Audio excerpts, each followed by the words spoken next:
In my line of work as a therapist, I hear a lot of these statements. We cannot be together because we are different. And every time someone says that, I say, oh yeah, that should be a plus. But I realize that no one prepares us to understand the depth of this. Interestingly, the science of attraction tells us that we get attracted when we are looking for a partner. We are looking for someone who has what we don't have. And definitely working in therapy and life coaching, multitudes of people don't know themselves. So let's talk about how these personality differences show up in a marriage or in a relationship, and then how do they become points of tension?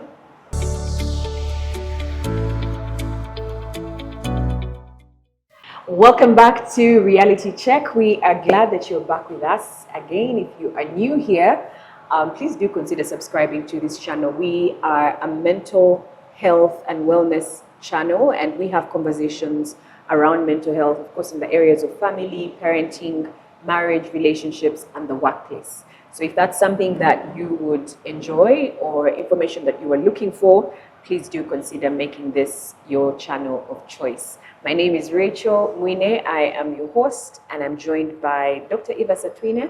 We have a resident therapist, our very own therapist, expert on all things mental health, and she's going to be lending us her insights once again today. She's the founder of International Center for Mental Health and Family Care, and she's also a trained therapist. She's a life coach, a parenting coach, and very supportive in all those areas.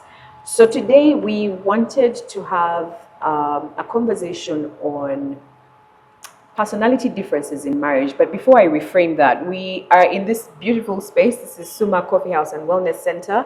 If you're looking for a spot in the middle of town to maybe come work, but also have some healthy drinks, juices, smoothies, meals, you can come do that at Suma Coffee House and Wellness Center. It's located just opposite Acacia Mall at Total Energies. So just above the shop is where you can come and enjoy some quiet and of course some healthy drinks and food.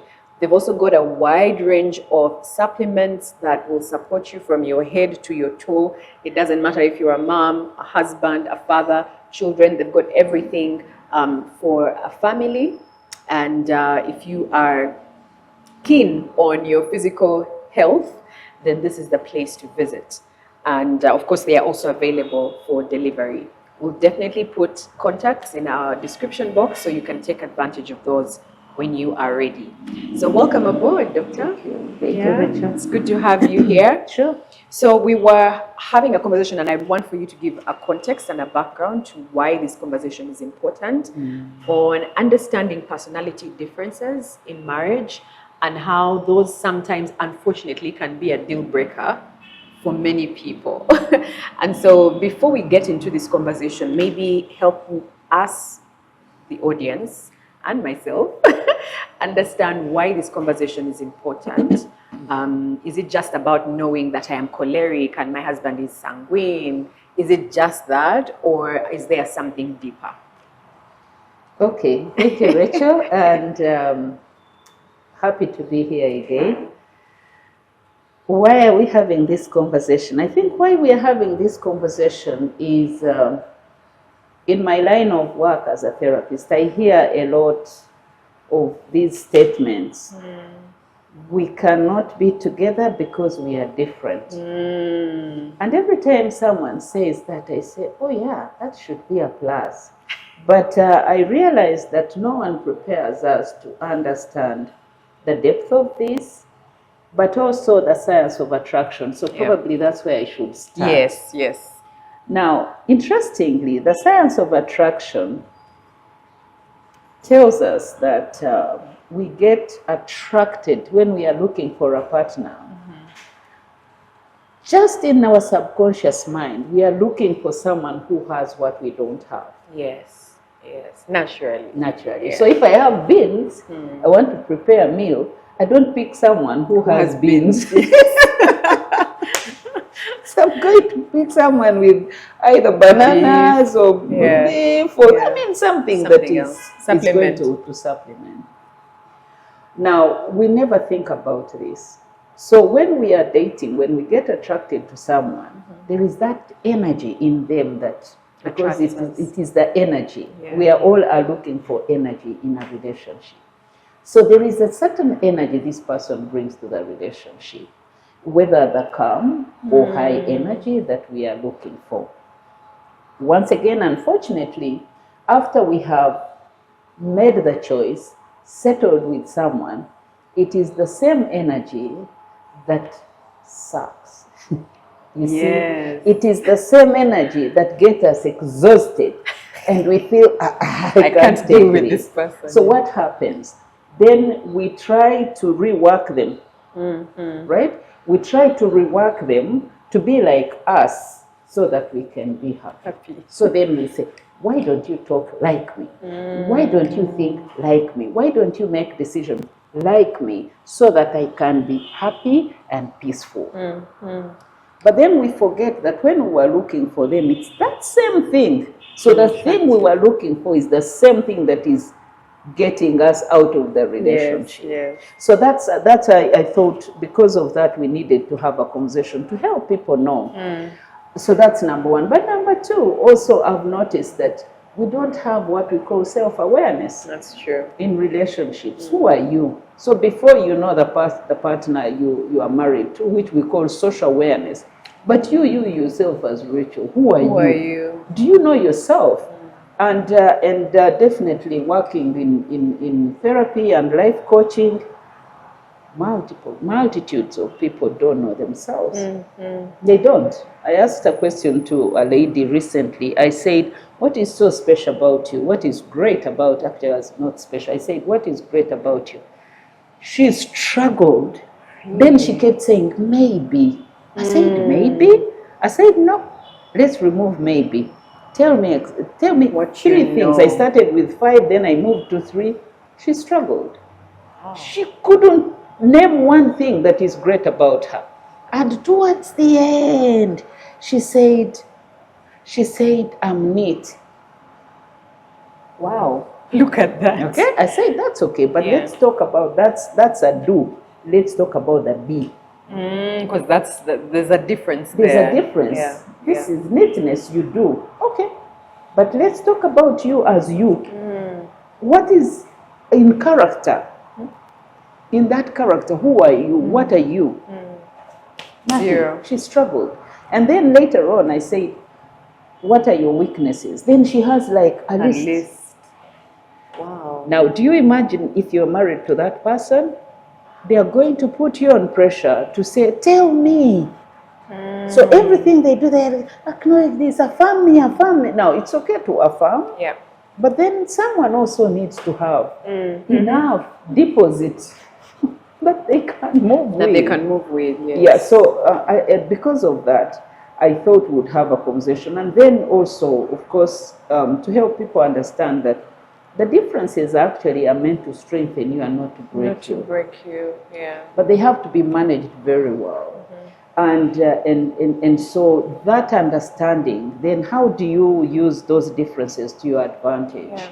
So I think that this conversation will help a great It's deal. a very good background. As you were sharing about the person who you asked what is great about you and they struggled, I think if as an individual you are only aware of your weaknesses, chances are you're going to be only aware of your partner's weaknesses. Exactly, because that's what you connect with. Yes, that's what you connect with. And so I think in understanding yourself, it's important to know both what you're great at and what you need to work on. 100%, and that's the psychology of personality discovery or self-discovery. You need to discover what is great about you, but also what you need to improve on. That's not true. Necessarily weaknesses, but areas for improvement. Yeah.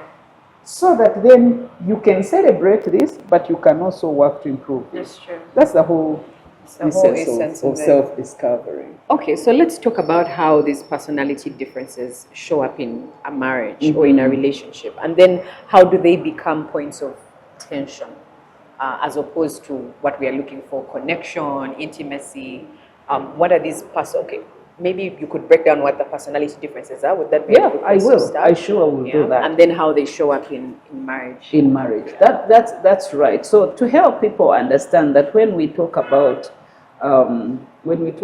personality, we are talking about we are talking about the traits, the traits that we all have, and these traits in two parts. We have the genetics, but then we also have the nurturing. So we have nature and nurture. And nurture. Got it. You see, so nature and nurture, then it is going to form you as a person. So you as a person. Now, in terms of the, so I'll break it down to the 4 categories. If people check out this whole conversation on personality differences, there are several methods of assessing. But I love the simple one, which is also very helpful. And we have used it, I've used it to explain personality differences in parenting and children. But now we are talking about marriage. So it's the same thing. Now we have a quadrant with 4 personality categories. When we talk about personality, no one is 100% one personality. But when we say Rachel is this personality, that means that's what describes you the most. Yeah. Now, so the first personality type are the sanguines. Sanguines are warm people. Sanguines are relationship focused. So everything they do, they want to make sure that they maintain a relationship. And they have so much energy, very, very high energy people. And they love fun. They love fun. So you remember when I was talking about children, I said if you want to energize them, because remember we are all looking for energy.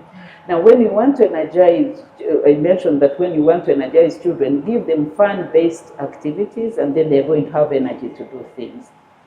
Or make work fun.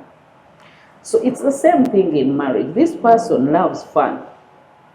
Now this person, fun is life and breath.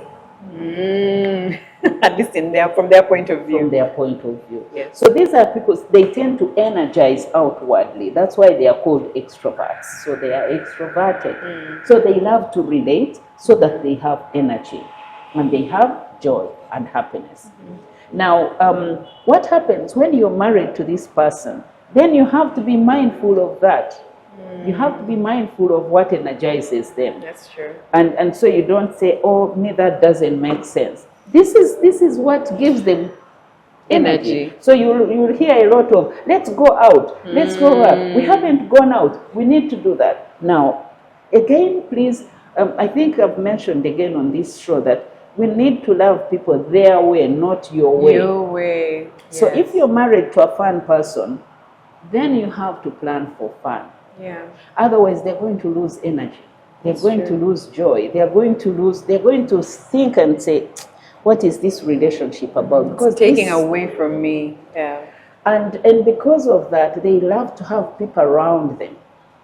They want to have people around them. A family where there is a sanguine, and especially if it's a lady, these are people who receive people. They want people, they love to see people eat and drink, and oh my God, that's how they feel good.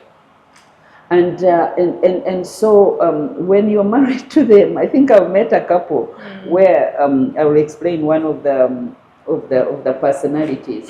This person the husband comes from a personality world that loves peace, quiet. But then the wife, she's the complete opposite. Is the complete opposite. She wants people around, she's happy, she wants to host fellowship, she wants guests. Every time she offers, can I be the one to host this? And I remember the husband was saying, we can never have peace. So having people equals no peace. So if you know, it doesn't mean that you entertain everyone, but at least you know that that's what energizes them, and they need probably to regulate and do that. You can help them to find a balance, but not that shouldn't break your marriage. That's the point, you know? Got it. Because if you're not aware, then you're going to ask the question, what's wrong with this person, right? And probably should have started with that. Once we understand that we are married to people different from us, then we don't ask what's wrong with this person. We ask what's right with this person. But we also know, we don't ask that question. We don't ask that question at all, actually, because we know, you know that they are different. This is what energizes them. Now, probably that, I should also mention that the sanguines, in terms of problem solving, they want to solve a problem very fast so that you can relate again. That's true. Ah, okay. Right? Yeah. Because once something happens between the two of you, they are thinking, no, we need the relationship. That's why I was talking about relationship focused. So they quickly go like, oh, let's solve this. Don't worry whether it's deep or whatever, but they want it solved. Let's fix it. Let's fix it. Yeah. And because of that, you'll find them apologize for things they haven't done, which is a negative, by the way, it's not a plus. Because they are desperate. They To can, get if back. they don't regulate, it's a good thing to own up, solve a problem. But if you're not careful, then you can find yourself in a state of desperation, trying to fix the problem very fast so that you can Get back get to back, normalcy. right? Now, so they tend to be that, and they are relationship focused, and they are good at problem solving. They have no problem saying sorry. They are quick. They don't think through it. Now, on the negative side, I've already mentioned that being desperate to fix the problem without give it good thought, that can come up. But then also, they tend to be impulsive, right? Yeah. They are not deep thinkers naturally, unless they have worked on it. So they tend to be impulsive, and this shows up in decision making. So they, in shopping, I mean, we are talking about things that are breaking families. Yes. This is a married to a shopper. She cannot do this. She's always shopping, but also decision making. So he or she does not have a lot of time to think. They're like, oh, I've seen this. Want it. Okay. Now, this can also lead to financial issues. Right? Yes. Projects. Yes. So when they see something, do they really subject it to critical analysis, critical thinking, depth and all? Or they say, oh, we need this. So if it is a husband, they can also, and if they are married to someone else, I'm going to a quiet person, then they can make decisions, and then you find that you're working backwards. You know, they tend to get into debt very easily because they haven't really given so much thought. Yes. So impulsivity is a big thing. And then, of course, also desire to be validated. Now, a person married to a sanguine, you need to know that affirming them, validating them is big. Yeah, it's not, it is pretty much life and breath, you see? And so, when it's not managed well, it can breed what we call neediness. So, oh, you haven't seen this. Oh, now I'm angry. You didn't tell me this. You didn't tell me that. You didn't. So it is good to be validated, but it also needs to be kept within a manageable range. Yeah. So that becomes a problem. Yeah. And then in terms of I think emotional regulation, I've talked about impulsivity, decision making, planning. These sanguines are not great planners. Again, it touches on impulsivity. I remember one time, that's my personality. You are sanguine. Yes, I'm sanguine. And when we had just gotten married, my husband taught me how to do a shopping list. Is that so? So he said, when you're going to shop, make sure you do a shopping list. Yes. Because I would get to the market, I'm buying stuff. We are driving, I'm seeing people by the roadside. I'm like, bring peas, oh, oranges, oh, mangoes. And then, I'll distract him. And one time I got him arrested by police Is because that so? we're on air, right? Yes, we are. Yeah, so I did. So I saw someone carrying What was it carrying? mangoes. Mangoes. And he had told me, he always told me, are you sure you need this? Why don't you, do you have it on your list? On your list. And I'm thinking, no. We might need We it. might need Yes. it. So that kind of impulsivity. And then he just Branched off. off, and then police stopped him. And so you're buying mangadas over 100,000, rather 10,000, and then you have what is it? Police has given you a ticket Oh dear. of over 100,000. You know, that kind of thing. Yeah. And so I had to learn. But to be honest with you, 29 years later, I'm still struggling with a shopping list. Yeah, yeah. So I'm talking about planning, organization. So this personality tends to suffer so much because we don't have a natural gift of Mm. planning, orderliness, and all. I'm not disorganized, but No. but in terms of planning, we don't have that natural gift. You have to learn it. You have to learn Yeah, it. You have to learn it. And if you haven't invested in learning it intentionally, then it can be a problem, and it can bring conflict. Yeah. You know, it can really be a source of conflict in a relationship. Maybe enough of my personality. I cannot break myself down too much, dear. but it's real. So these are called sanguines. They are relationship focused and they are fun focused. Okay. The second personality is the direct opposite, which is the melancholics.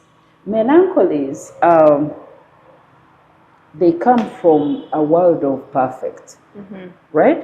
Their world is order, order, structure, policy, rules, right? Those are the key things that make them happy. Those are the things that give them energy. Yeah. Right? Yeah. And happiness. And so when they are approaching, even when they are choosing a partner, they are looking for a perfect person. Right?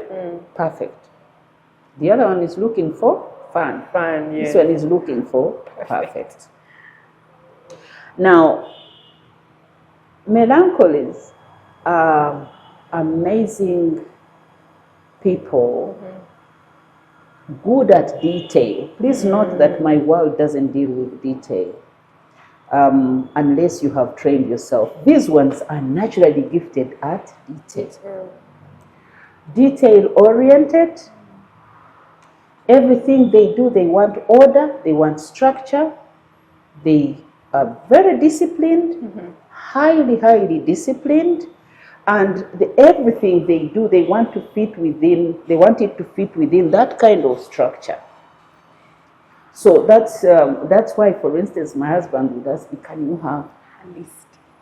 Right? Yeah. And because of that, they tend to be quiet and composed. And in their quietness, they are very analytical. Reflective. Very reflective. Yeah. So, for instance, if you're going to buy something, then number one, you have to write it down, subject it to conversation, and see whether that's what you want. So, you see, analysis is important to them. So, if they are married to someone who actually they tend to get married to, because they tend to be quiet and reserved, and therefore they need some warmth. Energy, yeah. Yes, they need warmth. They need warm energy. Yeah. And so they tend to marry someone from my world. Right? Yeah. So in that detail, they want to bring you in their world. So you understand. So if this is reflective in planning and decision making, they are emotionally controlled. They are not like sanguines. Everything they have to do, they are calm. They don't just get impulsive. Yeah. They also, in their communication, they talk less. Yeah. They talk less. They don't talk as much as the sanguines. Now, if you're not, if you're a sanguine and married to a melancholic person, then you need to know that they are not going to give a lot of conversation. Now, why am I emphasizing this? I hear, for instance, women say, my husband comes and I ask them, how was your day? And they just say, fine. Really, you know, that kind of thing. Maybe they come from this world. They don't get into so much conversation.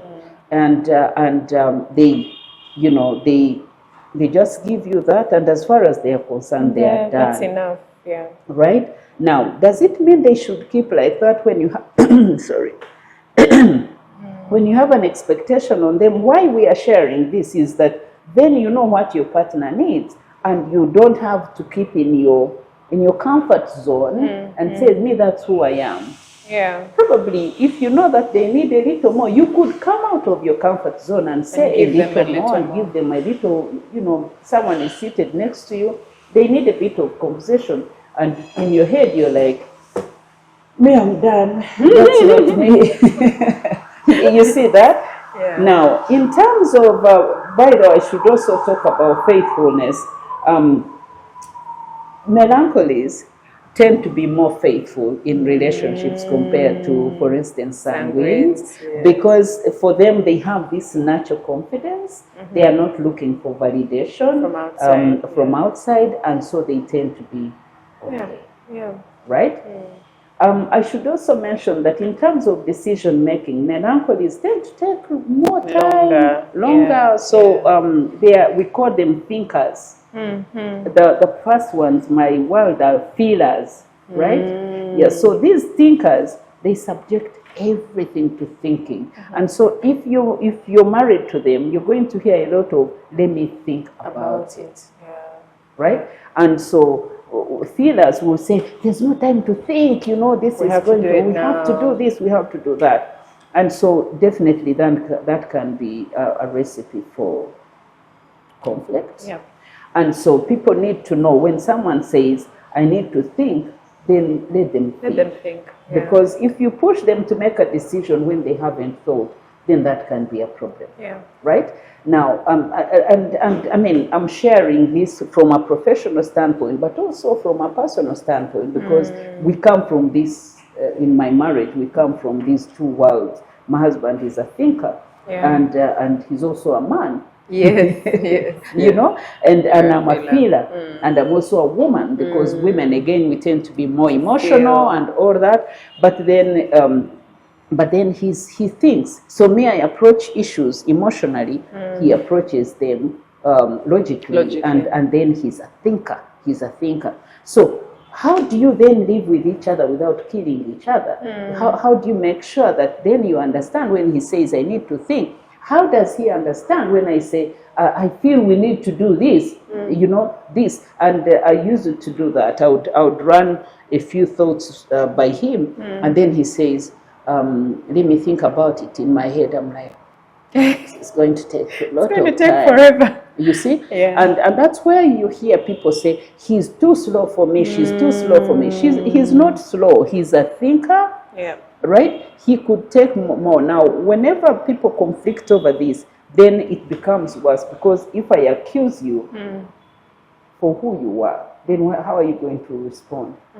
You're going to respond with anger. Now, whenever someone says to a thinker that you're too slow, then they feel attacked, and so they hold back. So when you understand, then you don't accuse. You could encourage them to make the decision faster.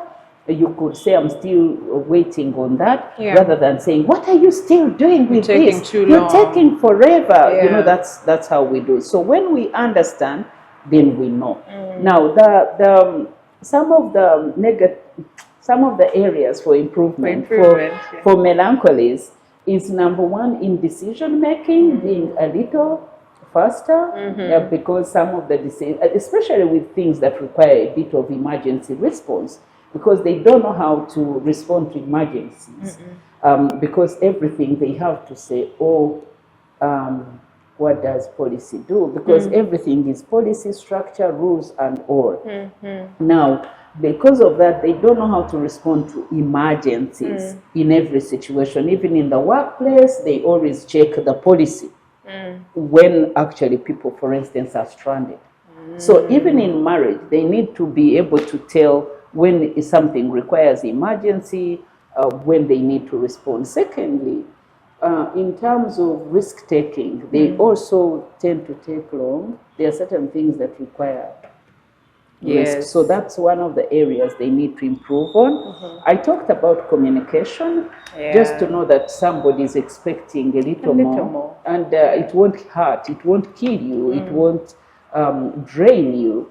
You could actually give a little detail rather than take comfort in your personality jacket and say, oh, me, that's who I am. I say a few things. Maybe you could say a little more. And in terms of problem solving, melancholies struggle with owning up. Because remember, they don't know how to fail. Naturally, they don't know how to fail. So whenever they make a mistake, they tend to be quite judgmental on others, but also on themselves. And so they take long saying, how did I do that? Because remember, they approach life from a perfect standpoint. So that shouldn't have happened. How could I fall to those levels? You know, all that. And because of that, they don't know how to solve a problem in real time, or they are likely to sweep things under the carpet more than any other group, right? So we always encourage them, please learn to own up, or they can blame, or they can take comfort in being quiet. You see, have you heard this? Because in some marriages, someone says, well, she just talked to me, I kept quiet. That doesn't mean peace. You see, and they love peace so much because remember, their peace is rooted in quiet. At whatever cost. At whatever cost. So you'll hear them say, oh, me, in the interest of peace, I just went quiet. But quiet has not solved problems. So they don't know how to confront issues or own up and take, say, oh, I made a mistake, or, so that's one of the areas that, and if a person is married to them, then they need to help them understand that it's okay. Because if you approach them with so much energy, accuse them and all, they're going to shut down. Right? That makes sense. So that is category number 2. Category number 3, again, is the high energy, the cholerics. Okay? So cholerics, their major interest in a relationship is power and control. Is that so? That's it. Okay. What energizes Few them? names are coming to mind. What they need in a relationship, number 1, is power and control. Okay. What can I control? Who can I control? And let me speak on, because when I say that, it can come off negative, but they are amazing, energetic people. They don't fear risk, very great risk takers. And if you're married to them, you're going to hear, oh, we can actually put up this building in a week. So they have energy, very enthusiastic people. Great decision makers. Great decision makers. They don't second guess. This requires, you're still telling them a problem, they have solution. A solution, yes. Right? So they are really great decision makers, but also great leaders. And if again, these are people who have high energy skills. Not really. Okay, so they have gifting, a natural gifting of leadership, and so they just need to improve on that. I'll talk about the areas they need to improve on. But if you're married to them, again, in terms of decision making, planning, and all, they are great. In terms of communication, they also talk. They don't have a hard time talking, but probably a hard time keeping quiet. and An area of improvement. yes, because you see, they need to take up space, Yeah. take space here, Yeah. and so they don't have a problem there. In terms of emotional regulation, lots of emotions. They are very emotive. They are very energetic, quite loud, extroverted, energized so much. Now, so they are wonderful. In terms of communication, they are very truthful. Okay. Very, very truthful. And you'll hear them say, I told this, I told. There's a lot of telling. Yeah. Now, cholerics, because of that, I mean, they just let it out. They rarely get depressed because they are ever emitting. Yeah. Now, as a partner, areas for improvement, or what you need to understand about them, is that they have a challenge with empathy. Right? They don't have a natural gift of empathy. Yeah. They never think about another person. Yeah.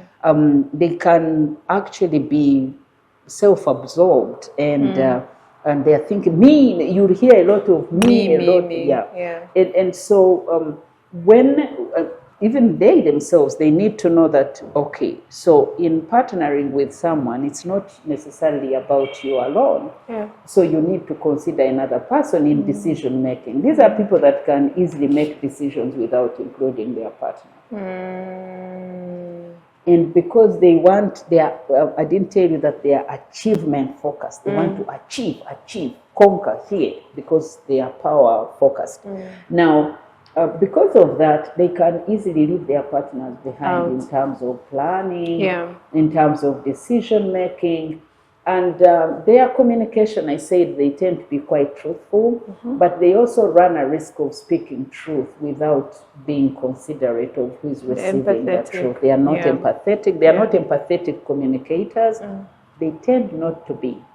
I'll not say they are not, because there could be some people who have already who have learned and improved. But they usually have a challenge with being empathetic communicators, and that's why you hear they will say something to someone and they will complain and they will say, "But I just told them the truth." How did you package the truth? So they can actually benefit from improving on their communication by being just adding that, because speaking truth is a great aspect. There are not many people that have the gift of speaking truth. But then your ability to speak truth is okay, but then you need to package it, cover it with grace, cover it with empathy. And I always, whenever I'm doing a coaching session with them, I tell them, before you say something, rush to just take your mind to the receiving side and receive your information and see how it will make you feel. So that's one of the elements they need to grow into.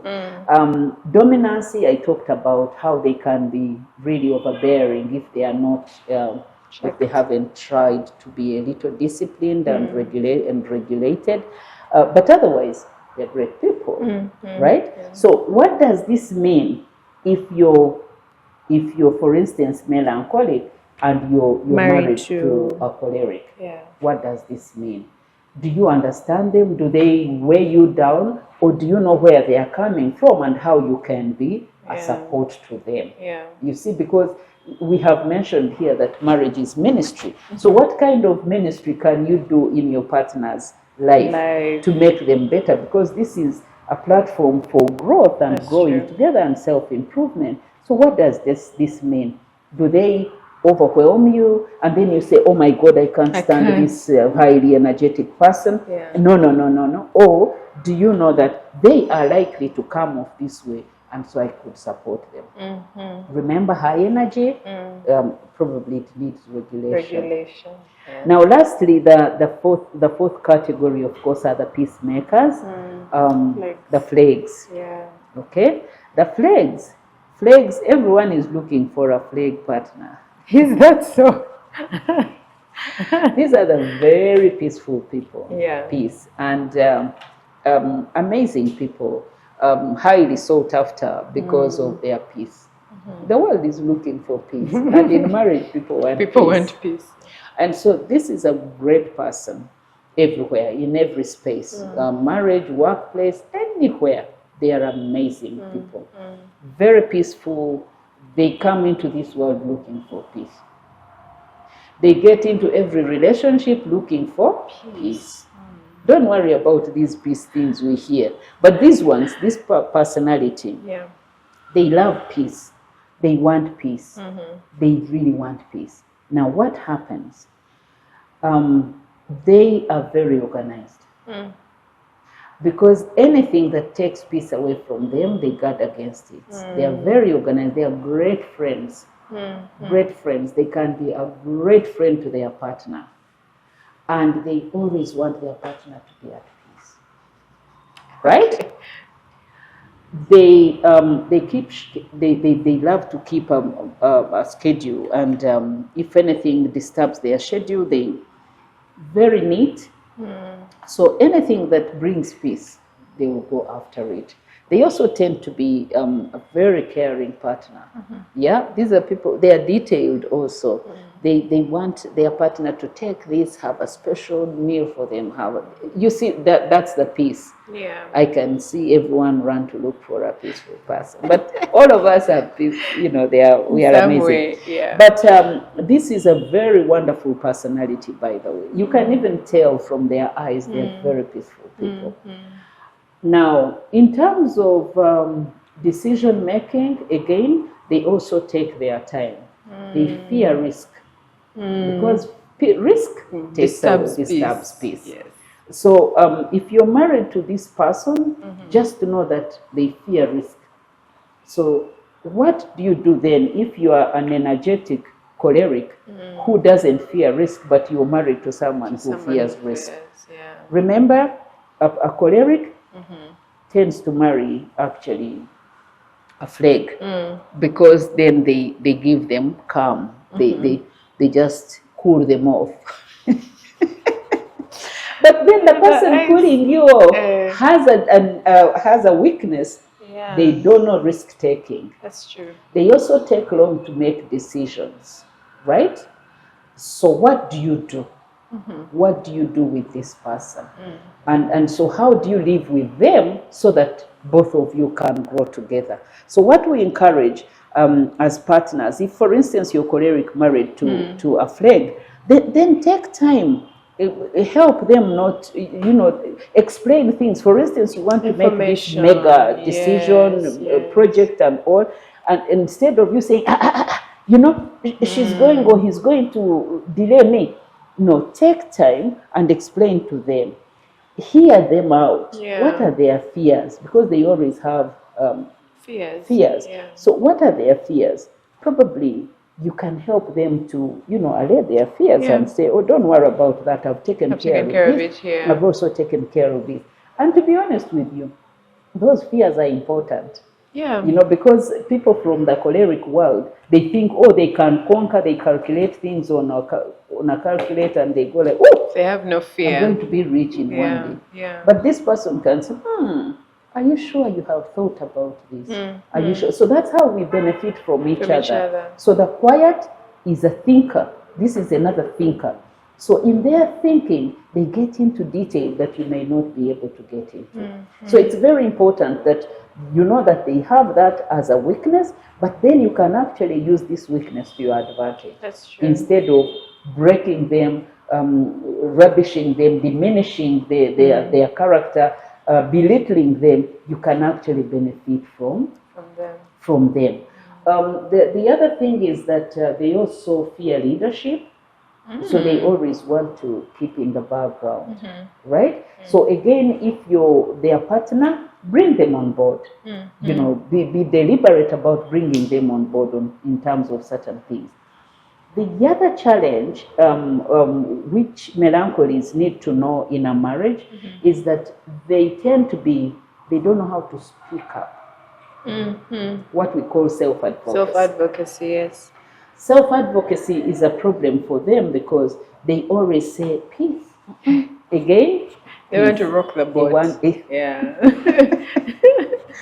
Now, if they don't, because you see, relationships are about power dynamics, and when your power is taken, and you cannot get it back, then you're going to be miserable. And that's why I tell them, sometimes when you say, I want to keep peace, are you sure you have peace? You see? Check and see. Check and see. You really do have peace. So they don't know how to, in terms of conflict management, they don't know how to also confront situations that require confrontation. Yes. You know, they think you can keep quiet over certain things and it will disappear. It won't disappear. Yeah. So while you keep peace there, then there are moments when you need to speak up, you need to confront, you need to air out your needs, you need to determine boundaries and make sure people don't cross. Otherwise, actually, this partner is the most exposed to abuse, emotional abuse especially, because they don't know how to speak up. You know, and so again, if they are helped to overcome this, then they can be really good amazing. partners. Yeah. So, do you see how the whole thing plays I out? get it. I hope that helps. It does. It makes a lot of sense. As you were talking about the value of fear in terms of like risk taking, I was reminded of something I think that doctors usually talk about when they say for your body it's important that you feel pain, because pain is an indicator of something, of life. You know, let's start there. You are alive. It means that you are alive, but also they are able then to do further tests. For example, if you say, I feel pain in my head, there's like assessments that go in there to check, like, why are you feeling pain in your head? It's because of reasons A, B, C, D, E. And so not to dismiss even the areas where we need to work in our personalities, that those can be areas for you who is not, you're not afraid of anything. You know, you can take risks. And so I think in the areas where we need to work, those are the areas also that complement the other person, and you know, in terms of his personalities. That was such a wholesome breakdown of personalities. And as you were speaking, I could tell where I lie. I mean, I've done this assessment so many times that I was like, that area I have worked on, because I'm very much phleg, and I know that I have always been confrontation averse.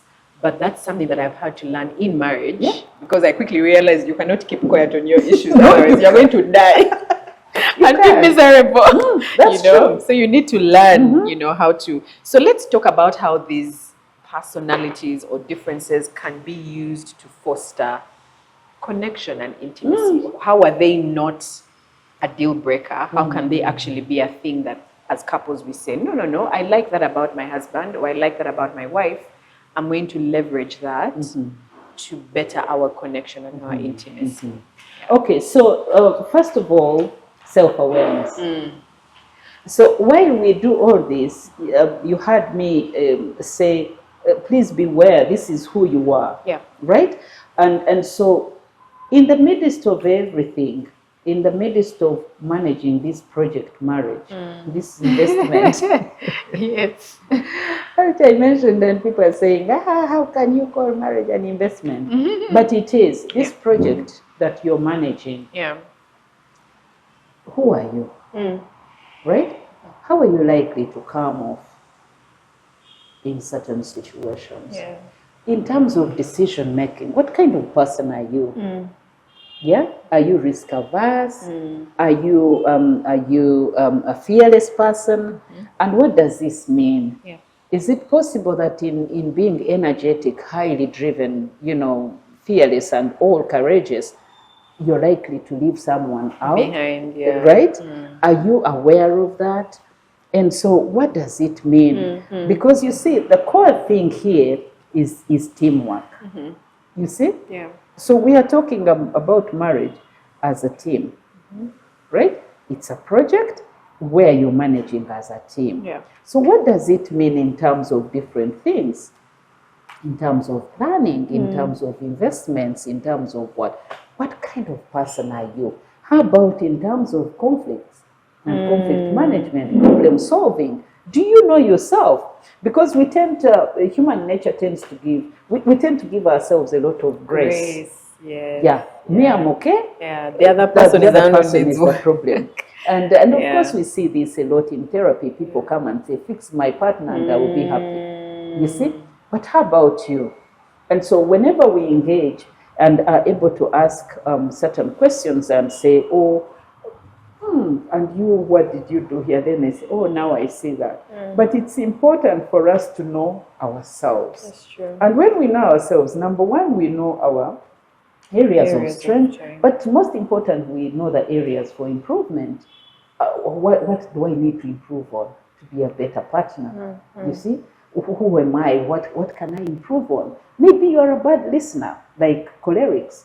Cholerics are not great listeners because in their heads they already have a way they out. They have a way out. So all this is noise. You're delaying them. It's background noise that you're bringing. Are you sure it is? So probably you need to improve on listening. So self-awareness, because we are the biggest resource in any relationship. I like that. Yeah. So then now what happens? So when things are happening, do you just blame the whole world around you and then you're clean? So you need to know who you are. Secondly, understanding your partner. Because we don't connect with people who are perfect. Yeah. We are all material. I've said it here that when we marry material. Right? Then we tailor the thing we want to make. But why are relationships breaking? Is because people think they married a finished product, already made stuff. No, there isn't anything like an already made partner. No, we are all material. And so our partners make the kind of things that we are supposed to be. I love scripture in Genesis. Genesis, the creation story. That scripture tells us that after God created everything, then he called Abraham and said, name them. Adam. After he created, he called Adam and said, name them. Yeah. Right? And whatever he named them, that name remained. So we are always in the business of naming each other. This, my partner, is good, they are this. But if we give a negative name, say, this person, poor material, I can't stand them and all, that's what it's going to be. So the marriage relationship is for us to be able to know that this person is okay, but they have areas I could support them. It's ministry. It's ministry. So I'm going to support them, and here they don't know how to do this, but I can support them. Because you see, it's very interesting when we marry. The people we marry, their areas of strength, our areas of weakness. It's very interesting. Their areas of weakness are our areas of strength. Yeah. So we get weighed down by their weaknesses, but actually we are supposed to get in to support them, right? To support. So if someone is risk averse, do you discard them and go look for someone who is like you? It defeats the purpose of marriage. It does. Yeah. So it is. We are supposed to get in their areas of weakness and then try to build them to be better. Not change them or fix them. Just help them to improve. Yes. Support them to improve. Yeah. Because you change them? No. Yeah. If you get into marriage trying to change someone, you'll be frustrated. That's why people are frustrated. We all get frustrated on that front. Because changing someone, that's God's name. That's God's work. Absolutely. But you can support them. You can inspire them to be better. Choice of words. Yeah. You can actually inspire someone to be better. You can encourage them to be better. You can, what do we do with children, for instance? We say, oh, keep talking. Oh, thank you. You brought that. Then the next time they are okay to come and talk to you. So it is the same game in marriage. Once you motivate someone, once you inspire them to be better, they can be better. But you can also break them. And especially marriage has been turned into a platform for display of talent. Who's better than the other? Oh, me, I'm better than you. More skilled. Oh, sure. Yeah. What's wrong with you? Can't you see me? But that's not what it's supposed to be. Actually, the person you have married, remember the law of attraction? Yeah, we are looking for someone who has what we don't have. Yeah. But then when we get them, they're not supposed to tell us why they have what they have. No. Oh, what's wrong with you? No. You're delaying me. Where are you going? Because we are supposed to go together. Yes. And then, of course, knowing that even you who has these talents, you have areas of luck. Yeah. Of luck. So that's how we connect, because once we connect with someone with grace, once we extend grace, I should say it differently.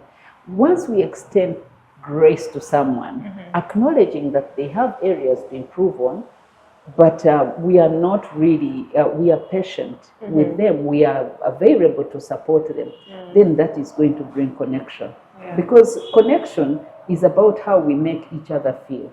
Yeah. Yeah. So if you make me feel confident, you make me feel valued, you make me feel accepted unconditionally, then I'm going to connect with you. For sure. But if you reject me, if you show that you're better than me, you belittle me, that is going to cause disconnection. So that's how, when we know that then it is going to help us. Yeah, that's really good. Can you comment on, so there are different assessment, what do you call them, systems or frameworks? And now we're in the digital era, so there's so many of them online that people then use to assess where they fall on this personality scale. Do you think those have been helpful or unhelpful in marriage? Because I feel like sometimes maybe we obsess a lot about our differences, that it doesn't do anything. We're not learning from that assessment. We just know, me, I'm choleric, me, that's how I am. And then the other one is like, me, I'm sanguine, that's how I am. So speak about the assessment frameworks and if they're helpful or unhelpful in understanding and navigating personality differences. So you see, knowledge and understanding is not enough. It's how you're going to apply. Yeah. Right? Yeah. So you know yourself with a view to doing what? Yeah. To accusing your partner. Yeah. To take pride in who you are. To flag yourself as superior. Please let me make a point on this. If I don't mention this, then this conversation won't be helpful. People need to understand that there is no superior personality. No. Yeah. There's no superior personality. We are just different. That's true.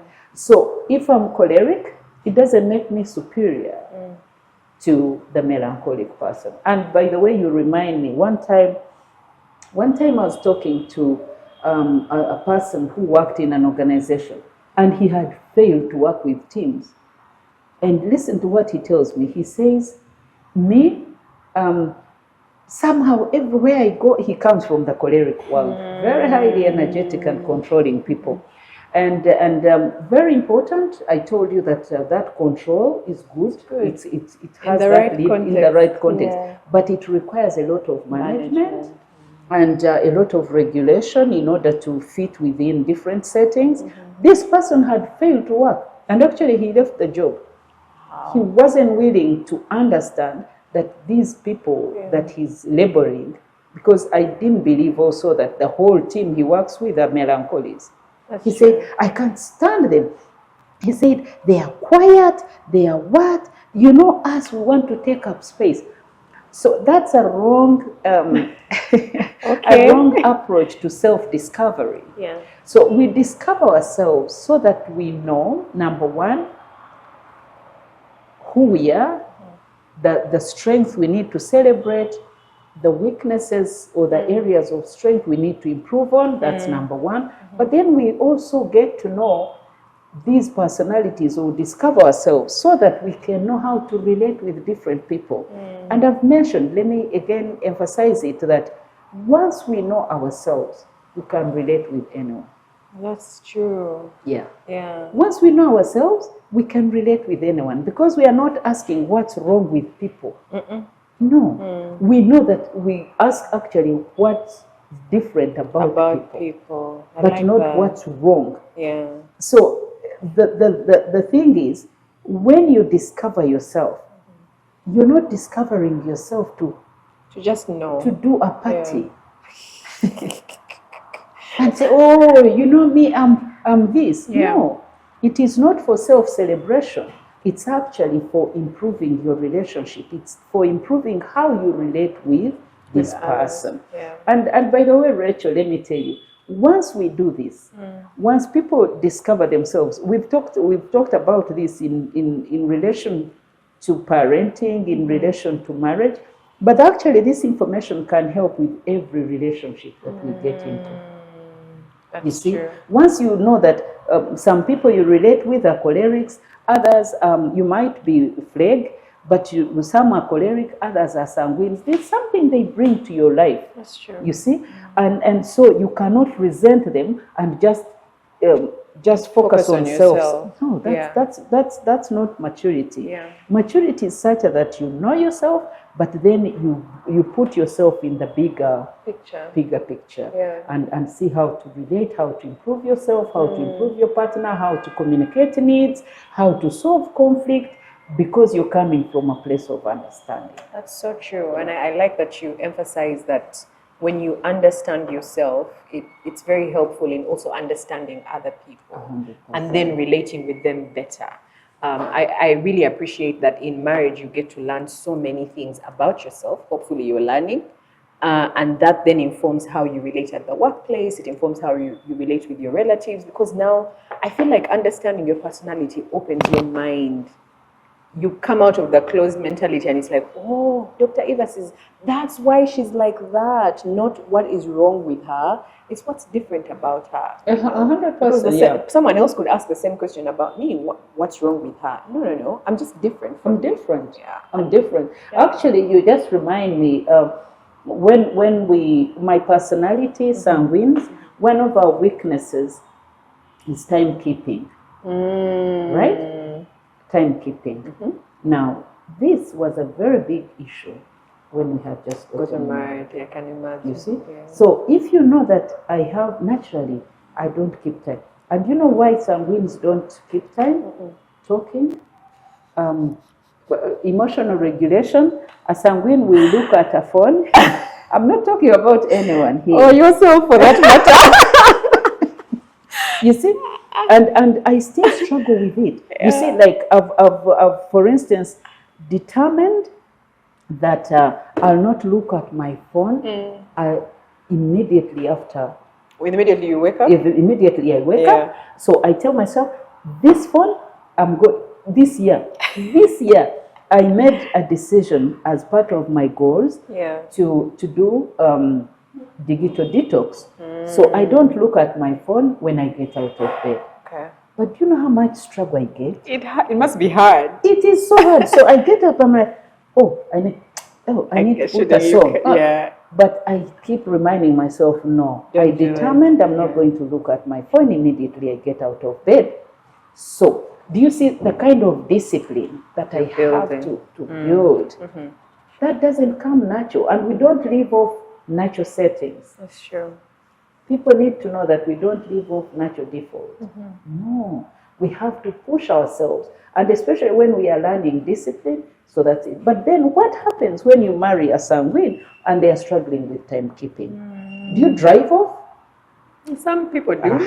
So what do you do? I've seen some. Yeah. They drive off. My husband never did that. Yeah. I thank him for that. Yeah. And I'll not tell you how he managed coping mechanism. But that's something you know that your partner struggles with. How does this inform the way you relate with them? Right? Now, Sundays. I wake up, I have to prepare this. Probably I could have prioritized a few, but now in my head I have to do all this.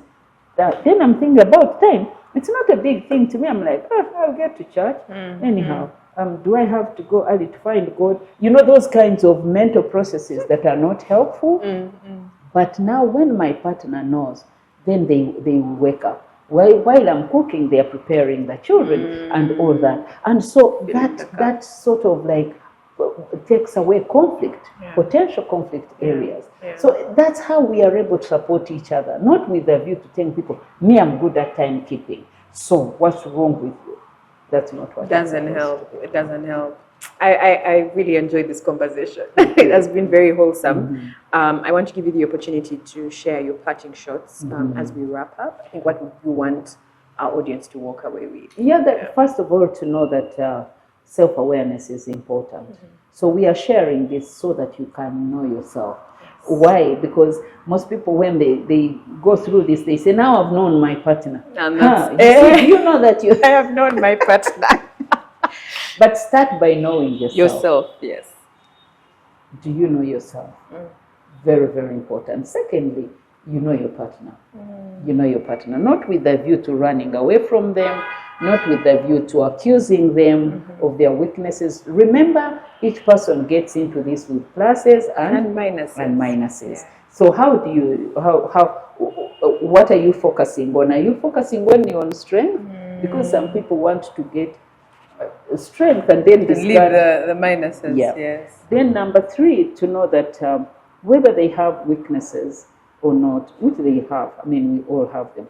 Use them to your advantage. Just know that that's your place of ministry. Yes. So your partner's weaknesses, that's your place of ministry. I like that. You see? Yeah. Yes. I like that. Yeah. So if we know that, then we are peaceful because that's your work. So if you don't want weaknesses, then you have nothing to do in this person's life. You only came for the positives. For the positives. Yeah. But most importantly, Rachel, I'll stop on this, to know that there is no superior personality. That was actually great to hear. Yeah. There's no superior personality. Each one, that's why I took time to explain, this is a strength, but you also have areas for you. So please don't look at yourself as superior, especially. Tell us, the ones who are prone to this. Especially cholerics. I knew it. Cholerics love themselves. Yeah, especially cholerics. You're good, you're wonderful, you have energy, you're very focused, you're achievers and all. But come on, you also are not self-contained, so to say. You need support from each other. And maybe I should also mention this. Please remember that if you were self-sufficient, you wouldn't need a partner. But the fact that you got a partner means that you certain also things you need, certain needs that you had, and which this partner can meet. So don't kill them with your strength. Just receive them and grow together. Improve them. Improve them. I love it. Thank you, Dr. Evers. I'm going to ask our audience to do something for us. If you've watched up to the end, hopefully you have. Can you just let us know one thing in our comment section that has stood out for you? Maybe in this case, tell us where you think you lie in terms of the personality traits that Dr. Evers has shared. Maybe you've discovered that you are phleg, or you've discovered that you're choleric. If you're bold enough, you can tell us some of the areas you are going to improve in. We'd love to hear from you in our comment section. Let us know. And we'll be back again next week with another conversation for you to better take care of your mental health in your family life, your marriage life, your relationships, your workplace, and also your parenting journey. Until next week, stay well, stay healthy. This is Reality Check. Bye-bye.